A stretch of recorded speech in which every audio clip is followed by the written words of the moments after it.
महामुनि और चूहिया। एक महान तपस्वी एक दिन गंगा में नहाने के लिए गए।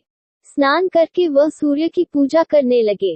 तभी उन्होंने देखा कि एक बाज ने झपट्टा मारा और एक चूहिया को पंजे में जकड़ लिया। तपस्वी को चूहिया पर दया आ गई। उन्होंने बाज को पत्थर मारकर चूहिया को छुड़ा लिया। चूहिया तपस्वी के चरणों में दुबक कर बैठ गई। तपस्वी ने सोचा कि चूहिया को लेकर कहाँ घूमता फिरूंगा, इसको कन्या बनाकर साथ लेकर चलता हूँ। तपस्वी ने अपने तप के प्रभाव से चूहिया को कन्या का रूप दे दिया। वह उसे साथ लेकर अपने आश्रम पर आ गए। तपस्वी की पत्नी ने पूछा, उसे कहाँ से ले आए? तपस्वी ने पूरी बात बता दी। दोनों पुत्री की तरह कन्या का पालन पोषण करने लगे। कुछ दिनों बाद कन्या युवती हो गई। पति पत्नी को उसके विवाह की चिंता सताने लगी। तपस्वी ने पत्नी से कहा, मैं इस कन्या का विवाह भगवान सूर्य से करना चाहता हूँ। पत्नी बोली, ये तो बहुत अच्छा विचार है, इसका विवाह सूर्य से कर दीजिए। तपस्वी ने सूर्य भगवान का आवाहन किया। भगवान सूर्य उपस्थित हो गए। तपस्वी ने अपनी पुत्री से कहा, ये सारे संसार को प्रकाशित करने वाले भगवान सूर्य हैं। क्या तुम इनसे विवाह करोगी? लड़की ने कहा, उनका स्वभाव तो बहुत गर्म है, जो इनसे उत्तम हो उसे बुलाए। लड़की की बात सुनकर सूर्य ने सुझाव दिया, मुझसे श्रेष्ठ तो बादल है, वह तो मुझे भी ढक लेता है।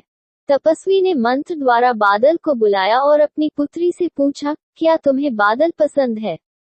लड़की ने कहा, ये तो काले रंग का है, कोई इससे भी उत्तम वर हो तो बताए। तब तपस्वी ने बादल से ही पूछा, तुमसे जो उत्तम हो उसका नाम बताओ। बादल ने बताया, मुझसे उत्तम वायु देवता हैं, वह तो मुझे भी उड़ा ले जाते हैं। तपस्वी ने वायु देवता का आवाहन किया। वायु को देखकर लड़की ने कहा, वायु है तो शक्तिशाली, पर चंचल बहुत है, यदि कोई इससे अच्छा हो तो उसे बुलाए। तपस्वी ने वायु से पूछा, बताओ तुमसे अच्छा कौन है? वायु ने कहा, मुझसे श्रेष्ठ तो पर्वत ही होता है, वह मेरी गति को भी रोक देता है। तपस्वी ने पर्वत को बुलाया। पर्वत के आने पर लड़की ने कहा, पर्वत तो बहुत कठोर है, किसी दूसरे वर की खोज कीजिए।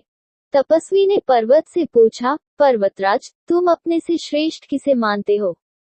पर्वत ने कहा, चूहे मुझसे भी श्रेष्ठ होते हैं, वे मेरे शरीर में भी छेद कर देते हैं।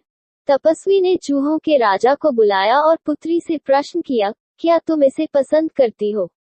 लड़की चूहे को देखकर बड़ी प्रसन्न हुई और उससे विवाह करने को तैयार हो गई। वह बोली, पिताजी, आप मुझे फिर से चूहिया बना दीजिए, मैं इनसे विवाह करके आनंद पूर्वक रह सकूंगी। तपस्वी ने उसे फिर से चूहिया बना दिया। अगर आपको वीडियो अच्छा लगा तो सब्सक्राइब करें और शेयर करें एजुकेशन स्टोरी।